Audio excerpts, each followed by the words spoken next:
Okay hello chatters, my name is Rohit and you are watching wrestle chatter. Welcome है guys आपका voice of wrestling के एक और नए एपिसोड में। और सबसे पहले गाइस हम लोग शुरुआत करते हैं उस गुड न्यूज के साथ जो कि मैं भी तरस गया था आप लोगों को देने के लिए। और इस बार ये कोई रूमर नहीं है, इस बार ये कोई स्पेकुलेशन नहीं है, इस बार ये कुछ हाना वाली सिचुएशन नहीं है, बल्कि कंफर्म है। अब जैसे कि आपको पता है कि पिछले 7 साल हो चुके हैं कि WWE ने इंडिया में अपना कोई शो नहीं करवाया। 2017 में लास्ट टाइम वो शो हुआ था। उस टाइम में मैं रहता नहीं था यहाँ पर NCR वाले एरिया में, तो मैं दिल्ली में इवेंट अटेंड नहीं कर पाया था। तो मैं भी सोचा था कब अगली बार WWE शो करने वाली है, क्योंकि ना सिर्फ ये एक शो होता है बल्कि इससे पता चलता है कि WWE उस कंट्री को लेकर कितना ज़्यादा सीरियस है, कितना ज़्यादा वो कंपनी WWE ग्रो कर सकती है उस जगह में। तो गाइज ये बात ऑफिशियल हो चुकी है कि WWE इस साल इंडिया में अपना शो करवाने वाली है। रेसलनोमिक के जो ब्रांडन है उस बात को रिवील किया कि निक खान ने कॉन्फ्रेंस टॉक के अंदर इस बात को बताया है कि WWE इस साल सितंबर के महीने में अपना इवेंट कराने जा रही है WWE इंडिया में। तो ये बहुत अच्छी बात है, क्योंकि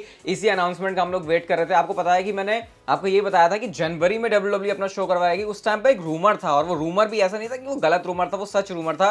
लेकिन आपको पता है, मैंने आपको कई बार अपनी वीडियोस के अंदर भी बताया कि जो सोनी और जी है उनका मर्जर चल रहा है आपस में, तो इसकी वजह से उन्होंने अपने जो प्लान है उसको थोड़ा सा डिले कर दिया, क्योंकि उनकी कॉर्पोरेट में हो सकता है काफी सारी चीजें ऐसे इधर उधर हो रही हैं। तो उनको लगा होगा कि जब सारी चीजें हम बिल्कुल ऑल सेट हो जाएंगे उसके बाद WWE आके इंडिया में अपना शो करवाएगी। और इस तरीके से निक खान जो कि कंपनी के CEO हैं, उन्होंने इस बात को कंफर्म करके बता दिया। तो अब आप लोग बंटवा सकते हो लड्डू। अब बड़ा सवाल ये कि इस इवेंट का इंपैक्ट क्या होगा। क्या ये एक लाइव इवेंट है या फिर एक प्रीमियम लाइव इवेंट होने वाला है। कौन कौन से superstars Roman Reigns, Seth Rollins का फीचर होंगे, और ब्रॉक लेसनर के बारे में भी इस इवेंट से जुड़ी एक बहुत बड़ी अपडेट है। अब वैसे तो ये जो अनाउंसमेंट है इसको मैं पूरी वीडियो तक कवर कर सकता हूं, लेकिन हमने ऑलरेडी इसका जो डेडिकेटेड पूरा पॉडकास्ट एपिसोड है वो निकाल दिया। अभी जाओ डिस्क्रिप्शन में जाके सुनना, इस वीडियो के अपलोड होने से 2 मिनट पहले ही वो लाइव हुआ है, तो जाके आप लोग सुन लेना। सारी डिटेल्स आपको पता चल जाएंगी A to Z जो भी हुआ है, और अपनी जो एक्साइटमेंट है वो भी आप लोग शेयर कर सकते हो वहां पे जाके। बाकी बताओ कितने खुश हो आप लोग। फाइनली हो रहा है यार, मजा आएगा। और इवेंट में अटेंड करने कौन कौन जा रहा है, बाकी पॉडकास्ट जाके आप लोग सुन लेना डिस्क्रिप्शन से। हम चलते हैं गाइस अपनी अगली स्टोरी की तरफ, और यहाँ पे बात करते हैं सैमी ज़ेन के बारे में। अब ये बात हमको पता है कि जब तक हमको ये नहीं पता था कि कोडी रोड्स और रोमन रेंस का मैच हो रहा है रेसलमेनिया में, इस बात के रूमर्स बहुत सारे थे कि शायद सैमी ज़ेन भी वो सुपरस्टार तो हो सकते हैं जो कि रोमन रेंस को फेस करेंगे। हो सकता है नहीं, कोडी रोड्स और रोमन रेंस का मैच तो होगा, लेकिन एक नाइट पर सैमी ज़ेन और रोमन रेंस का मैच भी होगा। आज फाइनली सैमी ज़ेन ने रिवील कर दिया। उन्होंने कहा कि भाई सर्वाइवर सीरीज, उसके बाद जिस तरीके से पूरी ब्लड लाइन की मेरे साथ स्टोरी लाइन चल रही थी, उसके बाद रॉयल रंबल के बाद मुझे तो ऐसा लगा कि मुझे रोमन रेंस के साथ एक नाइट तो मेन इवेंट करने का मौका मिलने वाला। इवन खुद सैमी ज़ेन को बिलीव था। सोच रहे हो आप लोग, तो बैक से फिर किस तरीके से बातें चल रही होंगी, काफी क्लोज होगी ये बातें, तभी शायद सैमी ज़ेन को ऐसा फील हुआ। लेकिन बाद में सैमी ज़ेन खुद कहते हैं, लेकिन जो बेस्ट चीज थी वो फिर मतलब जो उनको लगा था कि उनके लिए बेस्ट स्टोरी है, लेकिन वो जो मैच है वो कार्ड के ऊपर था नहीं, तो इस वजह से फिर वो मैच हुआ नहीं था। तो मतलब हम फैंस का आइडिया लगाना तो छोड़ो, सैमी ज़ेन जो कि खुद कंपनी के लिए काम कर रहे हैं, जिनके अराउंड स्टोरी लाइन चल रही है, उनको भी ऐसा लग रहा था कि मैच होने वाला है। लेकिन इवेंचुअली WWE ने सैमी ज़ेन को टैग टीम वाला मैच दिया, और मेरे ख्याल से सही किया, क्योंकि जो मैच था रेसलमेनिया में, मैं तो कह सकता हूं कि मेरा लाइव देखा हुआ, या फिर थोड़ा सा कहना मुश्किल हो जाता है मेरे हमेशा कि ये मेरे जो आज तक का देखा हुआ है बेस्ट मैच है। तो अभी मैं ऐसा नहीं बोलूंगा कि मेरे को बड़ा ऐसा लगता है बहुत बड़ा सेंटेंस बोल दिया है, लेकिन जो मैंने लाइव देखा शायद सबसे मजा आया मुझे उस टैग टीम मैच को देखे। सब कुछ था उस मैच में। हम चलते हैं गाइस अपनी अगली स्टोरी की तरफ, और WWE मार्केट कर रही है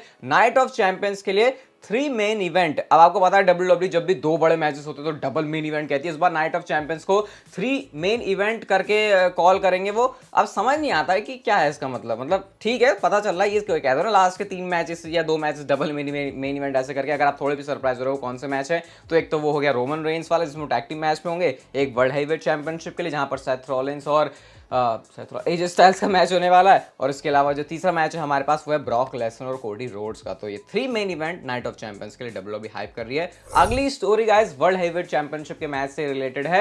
AJ styles versus Seth Rollins, क्या ये मैच शो के मेन इवेंट के अंदर होने वाला है। देखो मुझे जितना मैं रूमर सुन रहा हूं, मुझे ऐसा लग रहा है कि शायद यही मैच शो को मेन इवेंट करेगा, लेकिन क्योंकि रोमन रेंस भी शो के ऊपर है और टैग टीम मैच के अंदर है, अब ये चीज हम लोग हमेशा WWE के अंदर होते हुए नहीं देखते, तो इसलिए थोड़ा सा यहाँ पर हो सकता है कि WWE विचार करे, विमर्श करे आपस में मिलकर, तो इसमें चेंज हो। लेकिन ज्यादातर जो चांसेस हैं वो सेथ रॉलिंस और AJ स्टाइल्स के वर्ल्ड हेवीवेट चैंपियनशिप के मैच को मेन इवेंट करने की, और मैं चाहता भी हूँ कि मेन इवेंट करे, क्योंकि रोमन रेंस कंपीट कर रहे हैं, चलो वो तो एक अलग बात है, वो भी एक बड़ी डील है। लेकिन जब हम ये सोचेंगे कि वर्ल्ड हेवीवेट चैंपियनशिप का फर्स्ट टाइम इनॉग्रल मैच है ये, तो वो मेन इवेंट स्पॉट नहीं ले रहा, तो ऐसे में ऐसा लगेगा कि उसकी वैल्यू थोड़ी कम फील हो रही है। तो मेरे को तो लगता है इवेंचुअली डब्ल्यूडब्ल्यूई इसी वाले डिसीजन के साथ जाएगी। अगली स्टोरी की तरफ गाइस हम लोग चलते हैं और ये है इस मैच के विनर के बारे में। अब एजे स्टाइल्स के बारे में हम लोग सुन रहे हैं कि भाई उनका भी चांस है, सेथ रॉलिंस का चांस हमेशा से ही, शुरू से ही चैंपियनशिप जब आई थी तब से ही बताया जा रहा है कि वही उनके सबसे ज्यादा चांस हैं। फिलहाल डब्ल्यूडब्ल्यूई के अंदर जो लोग हैं उसमें भी बहुत सारे ऐसे लोग नहीं जिनको पता है, एक पूरा ग्रुप है, बस उनके अंदर इस चीज को रखा जा रहा है लोगों के बीच में। डब्ल्यूडब्ल्यूई इसको बाहर भी नहीं जाने देना चाहती ताकि स्पॉयलर्स वगैरह ना आए और डब्ल्यूडब्ल्यूई जो मैच का रिजल्ट है उसको ऐसा लेके आ सके कि वो किसी को ना पता और उसके बाद डब्ल्यूडब्ल्यूई बताया कि भैया वर्ल्ड हेवीवेट चैंपियनशिप किसने जीती है और कौन सा सुपरस्टार बना है first ever world heavyweight champion. देखते हैं फिर अब मैं तो वैसे सही बताऊं, मैं तो दोनों ही सुपरस्टार के साथ हूं। सेथ रॉलिंस शायद ज्यादा, लेकिन हाँ एजे स्टाइल्स भी जीतेंगे तो भाई कंपनी के लिए तो दोनों ही डिसीजन अच्छे होने वाला है। कोई ये नहीं कह सकता कि भाई गलत हो गया। दोनों सुपरस्टार्स को एज चैंपियन देखने मुझे लगता है कि फैंस काफी ज्यादा खुश होंगे। अगली स्टोरी की तरफ गाइस हम लोग चलते हैं और ये भी वर्ल्ड हेवीवेट चैंपियनशिप से जुड़ी हुई है, सेथ रॉलिंस और एजे स्टाइल्स के बारे में। आप लोग जरूर न्यूज का यहाँ पर ट्वीट देख सकते हो। यहाँ पे उन्होंने बताया कि जब सेथ रॉलिंस चैंपियनशिप को जीत जाएंगे तो आइडिया है उस चैंपियनशिप को कोडी रोड्स के अगेंस्ट डिफेंड करने का। हालांकि यहाँ पर उन्होंने ये भी लिखा कि इसका मतलब ये नहीं कि एजे स्टाइल्स नहीं जीत सकते। एजे स्टाइल्स के बारे में काफी लोग बैकस्टेज बातें कर रहे हैं, लेकिन जैसा भी डब्ल्यूडब्ल्यूई ने मंडे नाइट रॉ पर टीज भी किया था सेथ रॉलिंस और कोडी रोड्स को, हाँ इसका मतलब ये नहीं है कि कोडी रोड्स चैंपियनशिप जीत जाएंगे, क्योंकि सेथ रॉलिंस जीते तो ऑब्वियसली सेंस भी नहीं बनाएगा। लेकिन क्योंकि सेथ रॉलिंस जो मैचेस हैं कोडी रोड्स के सामने वो सारे के सारे हारे थे, तो यहाँ पर अपने आप को थोड़ा सा रिडीम करने का मौका सेथ रॉलिंस को मिल सकता है वर्ल्ड हेवीवेट चैंपियनशिप के साथ में। तो अगर सेथ रॉलिंस ने वर्ल्ड हेवीवेट चैंपियनशिप जीती तो क्लियरली उनके साथ बहुत कुछ बढ़िया चीजें होंगी डब्ल्यूडब्ल्यूई कंपनी में।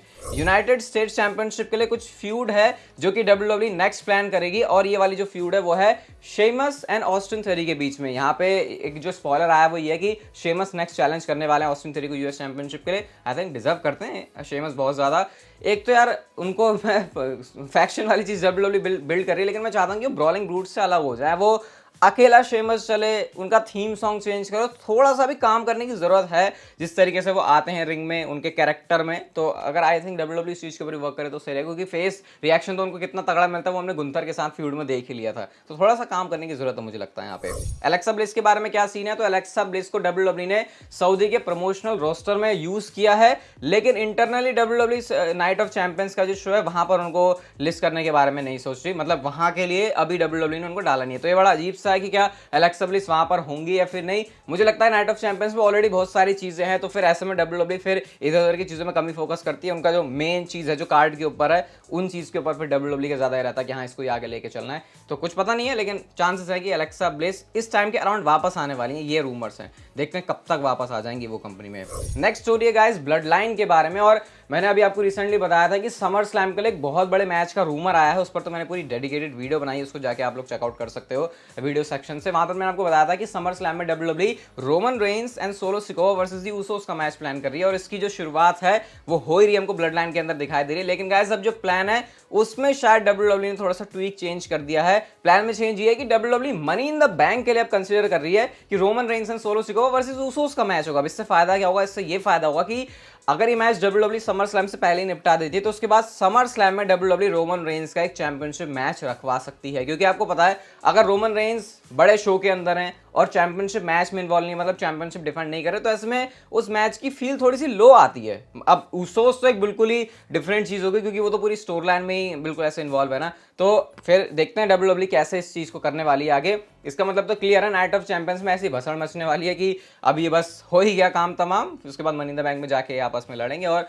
रोमन रेंस जो है फ्री हो पाएंगे अपनी चैंपियनशिप को डिफेंड करने के लिए एट समर स्लैम। गुंथर अपनी इंटरकॉन्टिनेंटल चैंपियनशिप हार सकते बाद मैंने आपको बताई थी मुस्तफा अली के सामने उनको मैच है, तो करियर डिफाइनिंग विक्ट्री कह सकते हो आप लोग मुस्तफा अली के लिए अगर वो नाइट ऑफ चैंपियंस में गुंथर को हरा देते हैं। लेकिन अब आपको ये लग रहा होगा कि ये बात आ भी क्यों रही है भाई, गुंथर तो इतने तगड़े सुपरस्टार है, मुस्तफा अली को अब पुश मिलना शुरू हुआ है, वो पता भी नहीं है कि मिल भी रहा है फिर नहीं अभी सही से, क्योंकि ऐसा पुश तो हम लोगों ने काफी सुपरस्टार्स के साथ देखा है। तो गुंथर अगर इंटरकॉन्टिनेंटल चैंपियनशिप हार भी जाएंगे तो भाई टेंशन वाली बात नहीं, राहत की सांस आप तब भी ले सकते हो, क्योंकि फिर डब्ल्यूडब्ल्यूई सीधा उनको वहां से उठा के मेन इवेंट स्पॉट में लेके आ जाएगी। क्योंकि जब रेसलमेनिया में भी डब्ल्यूडब्ल्यूई कंसीडर कर रही थी कि क्या गुंथर को हराया जा सकता है, तो ऐसे में उनका प्लान हराने का नहीं था, उनका था उनको एलिवेट करना मेन इवेंट वाले स्पॉट के लिए। तो अगर ऐसे में इंटरकॉन्टिनेंटल चैंपियनशिप वो हारे भी तो ऐसा प्लान है कि शायद मनी इन द बैंक भी ब्रीफकेस जीत सकते हैं और उसके बाद सीधा वो मेन इवेंट वाले स्पॉट पर चले जाएंगे, क्योंकि डब्ल्यूडब्ल्यूई के हिसाब से गुंथर अब उस चीज के लिए बिल्कुल रेडी हो चुके हैं। तो यहाँ पर एक हार भी कोई बड़ी वाली हार नहीं होने वाली गुंथर के लिए। कल की स्मैकडाउन के लिए गाइस कुछ बहुत तगड़ी चीज होने वाली है।